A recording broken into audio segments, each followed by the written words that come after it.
put in perspective what we saw last night as well as over the weekend with the Pro Football Hall of Fame class. Going to have busts in the same room as this man from NBC Sports, Tony Dungy. How are you, Tony? Hey, Rich. Doing great, thanks. How are you? I am doing fine. Let's get right into it. All What right. did Todd Bowles do to that offense last night? What did he cook up that was so remarkable? Well, there were two things, really. I think he learned a lot from that first time around where they said, hey, we're going to be pressure defense and we're going to get after these receivers, and a lot of balls went over the top. And he came in and said, we're not going to have that happen. They're going to have to make 10 or 12 play drives, and then when they get in the red zone, they're going to have to execute. So they played a different style, played their safeties a little deeper, played the corners off, and made them throw a lot of balls. And then I think the second thing that he understood, Todd did, was that because of the injuries to the Chiefs' offensive line, particularly Eric Fisher, the left tackle, went out with the Achilles, and that really forced three moves. So you had three backup players playing at left tackle, right tackle, and right guard because of the shifting they had to do. And he knew his guys could get after him. So they played a little more conservatively than the Bucs normally do, but it was really, really masterful. They did a great job in the red zone. They did a great job on third down of just not allowing the Chiefs to get deep and make plays over the top. And were you surprised that the Chiefs seemed to just only use 5 men to protect Mahomes last night? Were you surprised about that? And it becomes harder if you don't, because how are you going to do it? Travis Kelce's your biggest threat. So if you use him to chip and stay in, you're taking a big guy out of the passing game. Do you put another tight end in to help block so Kelce can get out? But then you're taking Hardman or Tyreek Hill off the field. So it just was difficult. And I think they thought Mahomes' mobility would keep Tampa, at bay. And it did a little bit in the first quarter. In the first half, Patrick was scrambling, making plays out of the pocket. But I thought Tampa did a great job of being patient, saying, hey, these 12-yard scrambles, these 10-yard runs aren't going to hurt us. And they frustrated Kansas City. Well, I mean, and it is just a team effort, and we could talk about Shaq Barrett and Jason Pierre-Paul and, Vita Vea and Ndamukong Suh being, the guys who provided that rush with just 4 sets of hands in the dirt. But how special is this Devin White kid, Tony Dungy? I saw him play early in the year, and it reminded me of seeing Derek Brooks. Just sideline to sideline, instincts around the ball, tip balls, fumbles, interceptions, with that speed being there. And we broadcast their game. NBC had their game against Washington. Right. And, the coaches, everybody was telling us Devin was out. Oh, next man up, and he's a great player, but, we'll be okay. But you saw when he went back in the lineup against New Orleans, against Green Bay, and then yesterday, what a difference he makes. He's a special player. Tony Dungy here on the Rich Eisen Show. And, this could be excuse-making or what have you, but Andy Reid coaching under the circumstances of his son Britt having been involved in an accident that does appear to have involved alcohol, and there's a child in the hospital based on that. How do you block that stuff out during a Super Bowl? Well, you can't. We'll never know the impact of that. I know Andy doesn't want to make excuses, and he's not going to say it, but obviously he's concerned about his son. He's concerned about the other family. You can't just say, hey, I'm going to take these 4 hours and I'm not going to think about it. We don't function that way as humans. So I'm sure it had some type of impact, but really the big part of it to me was that Tampa learned a lot from that first game. I thought Byron Leftwich had a great attack, too, for Tom Brady. And the way they went after the linebackers, there weren't a lot of balls to Mike Evans and Chris Godwin up the field. It was the tight ends and the backs, and they didn't let Kansas City's rush be a factor. They ran it in passing situations. They threw play action. They really kept them off balance, and I thought Leftwich and Bowles and Bruce Arians, they had a really good game plan where they learned from the first game and adjusted. Let's talk a little bit about Bruce Arians with you, Tony Dungy. 68 years of age, football lifer, finally getting a chance to coach in the Super Bowl as a head coach for his own team, and he becomes the oldest coach to win it. as a head coach. What do you think he is thinking this very morning, Tony? I know what he's thinking. He's enjoying it. And I was 52, I think, when we won it. And I'm thinking, gosh, it'd be great to go out with this being your final accomplishment. Maybe this is the time to step away. And then you wake up in the morning and you say, no, we could do this again. So that's what he's thinking. What do we have to do to repeat? Bruce did a masterful job here, managing all the expectations, bringing in the different personalities. Hey, you've got to get Gronk involved in this. You've got to get Antonio Brown. You've got to get Leonard Fournette. All these guys that came together, and he did a great job of putting it together. And so I think he's thinking, how can we do this again? And then I want to put up a tweet from Ryan Clark, former player and a colleague of ours in the industry for ESPN. Thank you, Bruce Arians, for showing the world that all three of your coordinators can be black. Your assistant head coach can be black. You can have 2 full-time women coaches and be the best team in the world. BA, you're a trailblazer. Leadership doesn't have a look. It has been liked over 100,000 times, Tony. And I know you sent an open letter to owners of the NFL and the commissioner. Did you send an open letter to the league on this very subject of hiring people of color and what's going on in the league about it?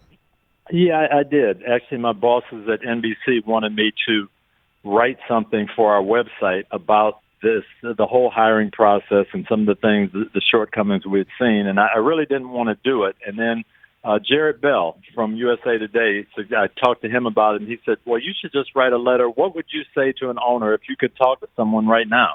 And so that's the way I kind of approached it and said, hey, look, right now we're cheating our fans. We're cheating everybody involved with football because we aren't utilizing everybody.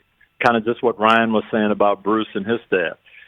Back in the 30s, we thought we had a great game, and we weren't including everybody. And then we bring in African-American players in the 40s, and people get to see Jim Brown and Marion Motley and, Ernie Davis and Bill Willis and all these guys, and our game is better. And then in the 60s and 70s, we don't have African-American quarterbacks, and we think we've got a great game.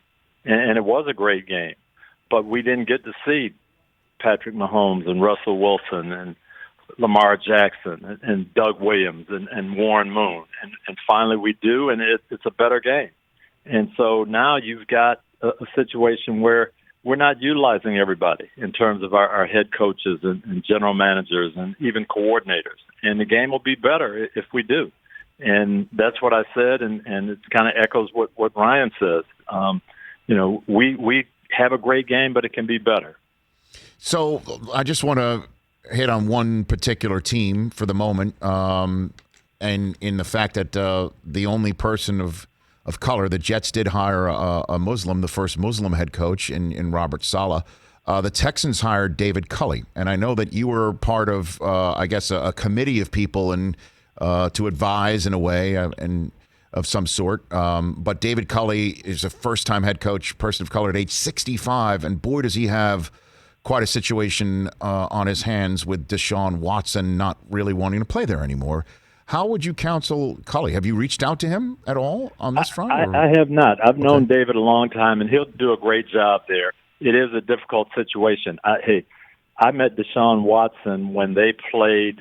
He was at Clemson, and they played the national championship game in Tampa against Alabama. Yes. And I did the chapel service for Clemson, and I met him then, and everybody at Clemson talked about how special this young man is and was at the time. Everybody raved about him. Then he goes to Houston, and he endears himself to the community there. His first game check he ever got, he gave to the cafeteria workers that were displaced by Hurricane Harvey. And everybody talks about what a special young man he is, what a joy to be around.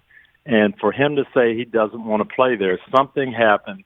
I don't know what, but something that they've got to get fixed. And hopefully David Culley can fix that. But I'll say this, knowing Deshaun Watson just a little bit that I've known him over the last 4 or 5 years, he's not the type of person to just on a whim say, well, I didn't like this or I didn't get my way in that, so I'm out of here. No one that knows him would say that. So somehow those fences have to be mended, and hopefully David can do that. Tony Dungy here on the Rich Eisen Show. So much to talk to you about. Let's talk about who got in the Hall of Fame class. First things first, did you ever cover Drew Pearson? Did that ever happen? Were you lined up? I did, yes. Yes, I did. I'll tell you, my first recollection of Drew Pearson, I was a freshman at the University of Minnesota and at the Hail Mary game. And I'm watching on TV and, rooting for the Vikings because I'm going to the University of Minnesota. And I'm screaming, he pushed off. That's offensive pass interference. How can you not call that? And they go in and win. And then 4 years later, I'm covering him, and I'm playing safety and trying to make some tackles on him in the Super Bowl. How'd that work? But not great for me. He was a great player and really, really a clutch guy, clutch performer, and well-deserved honor. Kind of delayed for him like it was for my teammate, Donnie Shell. Guys who were special in the 70s and 80s and just now getting recognized. And then finally the call for John Lynch. Look, Tony, I listen to Warren Sapp when he talks for various reasons because he knows what he's talking about, and I dare not pay attention to Warren. But he told me many times that the defense with him and Brooks was essentially built to funnel everything to John Lynch. Was that the case from back in the day? Well, John was a great player, and that position has to do a lot. And a lot, guys who have been in that position, Donnie Shell, and Bob Sanders, and John Lynch, they've made a ton of plays. I was on the selection committee for the first time this year, Rich, and it was so tough trying to vote and be impartial when I had John Lynch, Peyton Manning, who was going to make it, obviously, Rondé Barber, who I think deserves to be in, Reggie Wayne. And so, you're making cases for all these guys, and then you have to vote. And they said, okay, we're going to eliminate 5 guys. Who do you want to leave out? Then we're going to eliminate 5 more. And it was hard. But John played a very, very difficult position to play. He played it well. He's in the Ring of Honor for 2 different teams. He made multiple Pro Bowls for 2 different teams. He was a great player and a great person. What do you remember the first time you saw him or when you got him, Tony? Well, the first time I saw him, we were trying to draft him. Denny Green, I was on Denny's staff in Minnesota. Denny had coached him in college, said he'll be perfect for us. Tampa beat us to the punch. He's in Tampa, so I played against him a couple of times. And then I get the job there. And he and Warren and Derek are there, and I brought them all in one at a time and sat them down. I said, Warren, you are going to be Joe Green in this defense. Derek, you are Jack Ham. John, you're Donnie Shell. And you're going to go to multiple Pro Bowls. I know that. But we can win a championship if you guys are the leaders. And they took that on themselves, and they led. And we didn't get to the Super Bowl while I was there, but they certainly got to one and were one of the best defenses of all time. And those 3 guys were the key. You must have had them at hello with that, Tony. That you're a mean Joe Green of Warren. I mean, you probably got their attention right on the spot saying that. No, I showed them the 1975 Steeler playbook. And now it's 1996, so it's 20 years later. But I showed him the playbook. I said, nothing is going to change. Here, this what Jack Ham, his rules for weak side linebacker. Derek, this is going to be written down for you. John, the strong safeties rules in cover 2, this is for you. And you guys, this is tailor-made for you. And they made me look like a prophet. Now, and then, of course, I saved the best for last with you, Tony. Tony Dungy here on the Rich Eisen Show. Can you give me one Peyton Manning story that sums it all up? That sums it all up as to who he is, what he stood for, what he did for the team, type of person. Is there something that you could express now that he is in the Hall? I'll give you 2 stories that really tell everything about Peyton Manning. Number 1, we're getting ready for the Super Bowl against the Bears. He watches every game, every regular season game for the last 2 years. He has Jim Sorgi watch the preseason games for guys who weren't even on the team anymore in case they did something in the preseason that they didn't show in the regular season they might do against us. So he's preparing like mad.